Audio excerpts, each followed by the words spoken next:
শুভ সকাল বন্ধুরা, সবাইকে জানাই আমার অনেক ভালোবাসা, সেই সঙ্গে বড়দের অনেক প্রণাম। আশা করছি তোমরা খুব ভালো আছো আর যে যেখানেই আছো সুস্থ আছো। তোমাদের ভালোবাসায় আমিও অনেক ভালো আছি। আজ আরেকটি নতুন ব্লগে তোমাদেরকে অনেক স্বাগত জানাই।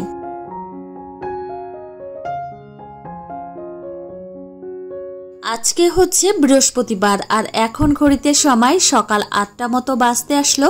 আর আজকে হচ্ছে 25শে জুলাই। তো এদিকে আমি কিন্তু ঠাকুর পুজো করতে চলে এসেছি। আর আজকে সকাল 5টার সময় ঘুম থেকে উঠেছি।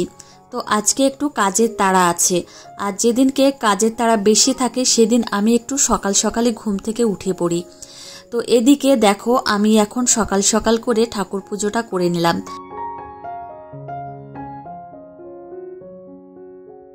আজকে হচ্ছে 25শে জুলাই আর আজকে আমার জন্মদিন। ওই জন্যই সকাল সকাল করে আগে ঠাকুর পুজোটা দিয়েই দিনটা শুরু করলাম। তো যাই হোক, আমি আবার কাজবাজে নেমে পড়ব। আর আজকে দুপুরবেলায় আমাকেই রান্নাবান্না করতে হবে আর 3-4 রকমের পদের রান্নাবান্না করতে হবে। ওই জন্যই কিন্তু আমি একটু সকাল সকাল করেই উঠেছি। এই যে দেখো 8:30 প্রায় বাজতে আসলো, আমি আবার সকালে রান্নাটা করব। তো আমাদের জন্য তো রুটি বানাবো, কিন্তু মাম্মামকে আজকে একটা নতুন খাবার খাওয়াবো। তার জন্য চলো তোমরা ভিডিওটি প্রথম থেকে একদম শেষ পর্যন্ত স্কিপ না করে দেখতে থাকো। আশা করছি তোমাদের খুব ভালো লাগবে।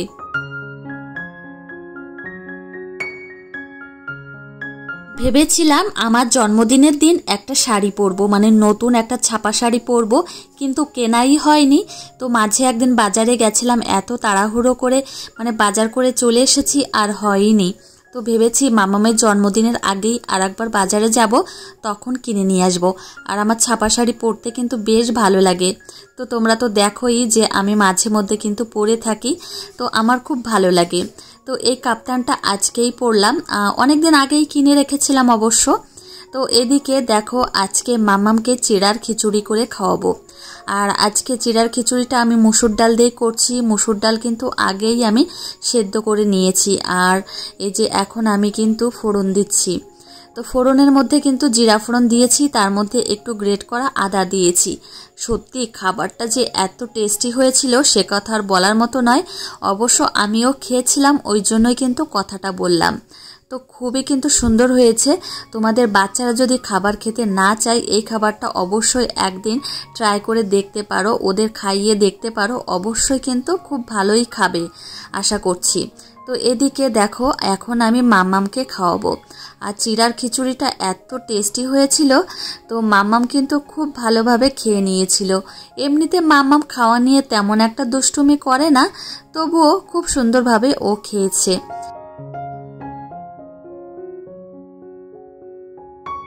বাড়িতে যেদিন কাজের তাড়া থাকে সেদিন আমি একদম ভোরবেলা ঘুম থেকে উঠে যাই। উঠেই আমার যে হাতের কাজগুলো আছে সেইগুলো কিন্তু আগেই সেরে ফেলি। তো আমি কিন্তু সকাল সকাল করেই জামা কাপড়গুলো ধুয়ে দিয়েছি। আর আমার সবথেকে বড় কাজ হলো এই মাম্মামকে খাওয়ানো আর ওকে ফ্রেশ করানো, ওকে ঘুম পাড়ানো। তো এই যে মাম্মামকে সকালের খাবারটা খাইয়ে দিচ্ছি, তারপর তো অন্তত 2 ঘন্টা আমি একটু কাজবাজ করতে পারবো। তো এই যে দেখো কাজবাজ বলতে সংসারে কি কম কাজ বলো তো? ছোটোখাটো কাজ করতে করতে অনেকটাই সময় চলে যায়। আর ঘড়ির সাথে কিন্তু তাল মিলিয়ে না চললে না পরে আর কাজ করেই পারা যায় না। আজকে মাম্মামকে সকালের খাবারটা খাইয়েছি 9:15-র সময়। তো মাম্মামের পেটটা যদি ভরা থাকে সত্যি আমি কাজ করেও অনেকটা পরিমাণে শান্তি পাই। বিছানা চাদর কিন্তু আমি একদম সকালেই ধুয়ে দিয়েছিলাম, যখন স্নান করেছিলাম তখনই, কিন্তু মেলে দেওয়া হয়নি। আর জলটা কিন্তু বেশ ভালোভাবেই ঝরে গেছে। এখন কিন্তু আমি এই যে মেলে দিলাম। আর বাইরে অবশ্য ভালোই হাওয়া দিচ্ছে, আশা করছি তাড়াতাড়ি শুকিয়ে যাবে। আগের দিন বিকালবেলায় আমার মাসি শাশুড়ি মা এসেছিল তোমাদের দাদাভাইয়ের সঙ্গে দেখা করতে। তোমাদের দাদাভাই অবশ্য সেই সময় ঘুমোচ্ছিল জন্য আর দেখা করতে পারেনি। এই যে সকালে আবার এসেছে। মাসি কিন্তু খুবই সাদাসিধে, একদম সাদামাটা। আর তোমাদের দাদা ভাইয়ের কথা ছাড়া এক পাও চলতে পারে না। আর মানে যে কোনো কাজ করতে গেলেই তোমাদের দাদা ভাইয়ের পরামর্শ ছাড়া করেও না। তো এদিকে মাম্মামকে আজকে আমি 11টার সময় এই বেদানার রস খাওয়াবো, তার জন্য বেদানা আমি ছাড়িয়ে নেব। আর দেখেছো বেদানা কিভাবে আমি কেটেছি, এইভাবে কাটলে কিন্তু এর দানাগুলো ভালোভাবে ছাড়ানো যায়। বেদানাটা দেখে মনে হচ্ছে একদমই ভালো না, মানে একদমই কাঁচা রয়েছে, মানে ভেতরের যে দানাগুলো একদমই অপুষ্ট, তেমনভাবে এখনও লালই হয়নি। তো আমি ছাড়িয়ে রেখে দিয়েছি, কেননা মাম্মামকে যখন খাওয়াবো তখন ছাড়াতে গিয়ে খাওয়ানো অনেকটাই সমস্যা হয়ে যায়, ওই জন্য আগে ভাগে ছাড়িয়ে নিয়েছি। আর এদিকে আমি খেতে এসেছি। মাম্মামের জন্য আজকে আমি সকালবেলা যে চিড়ার খিচুড়ি করেছিলাম সেটা আমি নিয়েছি একটুখানি, আর একটা ডিমের অমলেট নিয়েছি। খাওয়া দাওয়া শেষ করে এইদিকে আবার মিস্ত্রিদের জন্য চা বানালাম। আজকে অবশ্য 5 জন মিস্ত্রি এসেছেন, 2 জন আবার আমাদের সিঁড়ি ঘরের নিচে কাজ করছেন, আর এদিকে 3 জন রঙের কাজ করছেন। দেখো আমার রান্নাঘর একদমই কমপ্লিট হয়ে গেছে। তো কালারটা কেমন লাগছে অবশ্যই কিন্তু তোমরা জানিও। আর এদিকে আবার ঝটপট করে আমি আবার নিচে আসি। ওপরে অবশ্য যদি একটু থাকতাম, কিন্তু আজকে প্রচণ্ড কাজের তাড়া রয়েছে। আর এদিকে 2 জন কাজ করছেন, মানে সিঁড়ির নিচে কাজ করছেন আর কি।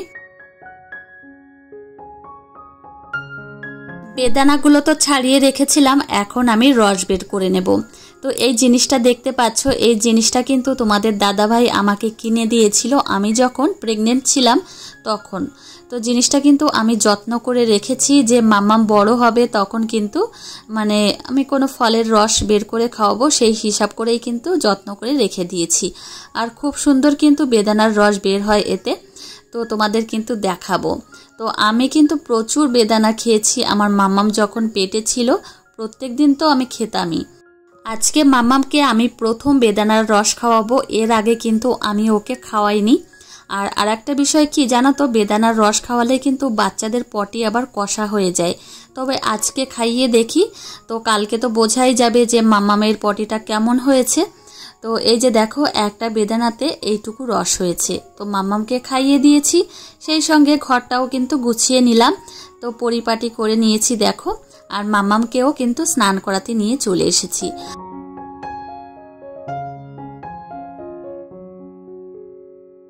মাম্মামকে স্নান করানো হয়ে গেলে ওকে আবার ঘরে নিয়ে যাব, তারপর আবার রেডি করাতে হবে, ঘুম পাড়াতে হবে, অনেকটাই সময় লাগবে। আর ওদিকে রান্নাঘরেও যেতে হবে, আর রান্নাবান্না করতে হবে অনেক রকমেরই, ওই জন্য কিন্তু একটু তাড়া রয়েছে। অন্যান্য দিন তাড়া থাকে, কিন্তু আজকের দিনটা বেশি একটু তাড়া রয়েছে। তো এদিকে আমার মেয়েকে কিন্তু এই যে রেডি করানো হয়ে গেছে প্রায়, এখন মুখে একটু ক্রিম লাগাবো, তারপর কিন্তু মানে ওকে রেডি করানো হয়ে যাবে। মাম্মামকে ঘুম পাড়িয়ে দিয়েছি, এই যে দেখো ঘুমিয়ে গেছে আমার লক্ষ্মী ছানা। আমি চলে এসেছি রান্নাঘরে, আর এখন ঝটপট করে মশলা বেটে নেব। তো মাংস করব আর ইলিশ মাছ করব, সেই সঙ্গে ডাল করব, তো অনেক মশলাই করতে হবে। আর আমার একটা মানে ব্যাপার হয়েছে কি জানো তো, এখন শিলনোড়ার মশলা ছাড়া খেতে ইচ্ছা করে না। আর বাড়িতে অবশ্য অনেক লোক হলে তখন আবার মিক্সিতে করে নিই। প্রথমে আমি ইলিশ মাছের ঝোল রান্না করছি, তারপর ডাল রান্না করব, তারপর মাংস রান্না করব। তো এইভাবেই কিন্তু কাজগুলো মনে মনে সাজিয়ে নিয়েছি, যে কোন জিনিসটার পর কোন জিনিসটা রান্না করব। আর এই যে দেখো ইলিশ মাছের ঝোল রান্না করা হয়ে গেছে। আজকের ঝোলটা অবশ্য আমি পোস্ত দিয়ে রান্না করেছি। মাছের ঝোল নামানোর আগে আমি অবশ্য একটু কাঁচা সর্ষের তেল দিয়েছি। আর এদিকে দেখো রান্না একদমই কমপ্লিট হয়ে গেছে। আর মামামের জন্য কিন্তু আমি আলাদাভাবেই এই ছোট কড়াইতে রান্না করছি। তো মামামের জন্য এদিকে ডাল রান্না করছি, আর আমাদের জন্য আলাদাভাবে ডাল রান্না করছি। আর এদিকে কিন্তু বেগুন ভাজাও হয়ে গেছে, বেশি করিনি, মানে 1 পিস হবে সবার, সেই হিসাবেই করেছি। আর এইদিকে ইলিশ মাছের মাথা দিয়ে মুগ ডাল করেছি।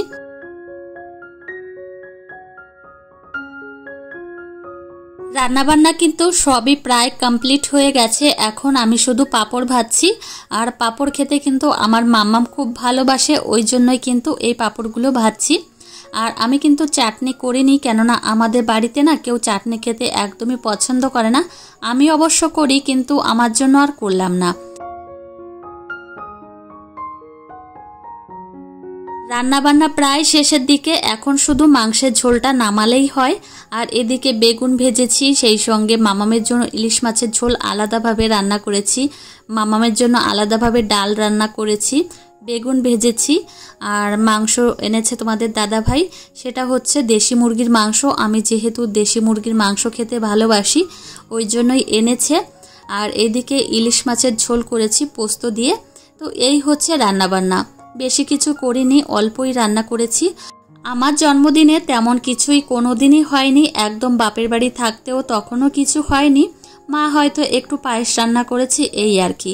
কিন্তু এই যে শ্বশুরবাড়িতে এসে তোমাদের দাদাভাই দিনটা মনে রাখে আর এইভাবে ভালো মন্দ বাজার করে নিয়ে আসে, আমি রান্না করে দিই, সবাই কিন্তু খুব ভালোভাবে খায়। এটাই কিন্তু আমার মনে অনেকটা পরিমাণে আনন্দ, এর থেকে বেশি কিছু আমি কিন্তু চাই না। আমাদের জন্য তো অনেক কিছুই রান্না করলাম, কিন্তু আমার মামামের জন্য কি রান্না করলাম চলো তোমাদের দেখাই। তো মামামের জন্য আজকে আমি ইলিশ মাছের ঝোল রান্না করেছি আলাদাভাবে, সেই সঙ্গে মুগ ডাল দিয়ে আর পনির দিয়ে এই যে ডাল রান্না করেছি, আর এক টুকরো শসা, আর এদিকে একটা পাঁপড়। তো এই কিন্তু আজকে মামাম দুপুরবেলা খাবে। দুপুরবেলা খাওয়া শেষ করে আমরা তিনজন চলে এসেছি দোতলায়। এসেই দেখলাম যে তোমাদের দাদাভাই একটা টিভি নিয়ে এসেছে। এই যে দেখো 43 ইঞ্চি টিভি। তো এটা বসবে আমাদের ঘরে, মানে নতুন ঘরের টিভি ইউনিটে। তো তোমাদেরকে বলেছিলাম যে আমাদের নিচের তলায় যে টিভিটা রয়েছে সেটাই বসাবে, কিন্তু না, তোমাদের দাদাভাই এই যে নিয়ে এসেছে। তো আমি বললাম যে তুমি আমাকে জানাওনি, বলল এই যে তোমার বার্থডে গিফট, এটাই হচ্ছে তোমার জন্মদিনের উপহার। তো আমি বললাম এটা আবার কি উপহার? বলল হ্যাঁ, তুমি ঘরটা গুছিয়ে রাখবে, এটাই হচ্ছে তোমার ঘরের উপহার। আর এই যে দেখো ফ্রিজ, আর এটাও কিন্তু খুব তাড়াতাড়ি রান্নাঘরে নিয়ে যাব। আর এখানে রয়েছে তো একদম ধুলোবালি হয়ে গেছে, নোংরা হয়ে গেছে, যেহেতু মিস্ত্রিরা দোতলায় কাজ করছেন ওই জন্যই। আর এদিকে তোমাদের দাদাভাই কিন্তু টিভি এখন প্যাক করে রেখে দিল।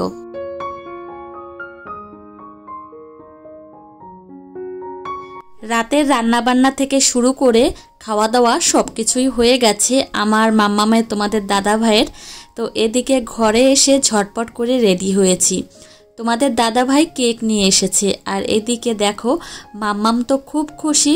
তো এদিকে বেলুনগুলো পেয়ে তো তোমাদের দাদা ভাই আমার জন্য একটা গিফট এনেছে, সেটা অবশ্য মাম্মাম এই যে দেখো আগে আগেই খুলে ফেলেছে। তো মাম্মাম কিন্তু খুব আনন্দ পাচ্ছে, তো এই আনন্দটাই দেখতে চাইছিলাম। তো তোমাদের দাদাভাই কিন্তু এই ছোট্ট আয়োজন করেছে, আর প্রত্যেক বছরই তোমাদের দাদাভাই আর আমি এইভাবেই কিন্তু এই দিনটা আনন্দ করি।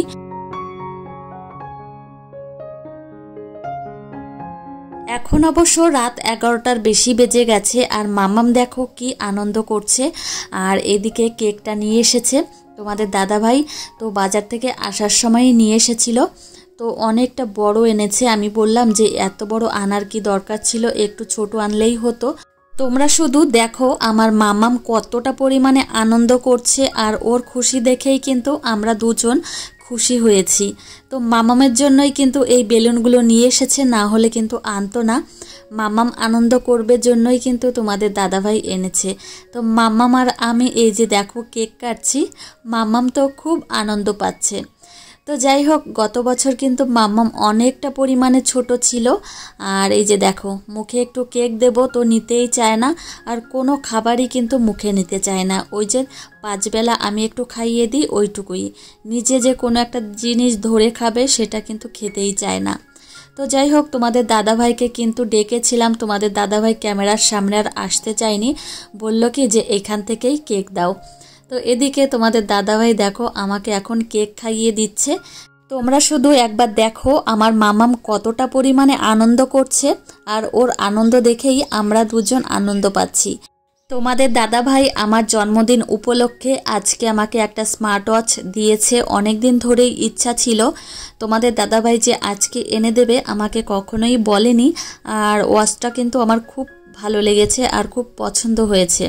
তো আজকে দুটো জিনিস এনেছে, এই যে একটা ঘড়ি আর সেই সঙ্গে একটা টিভি।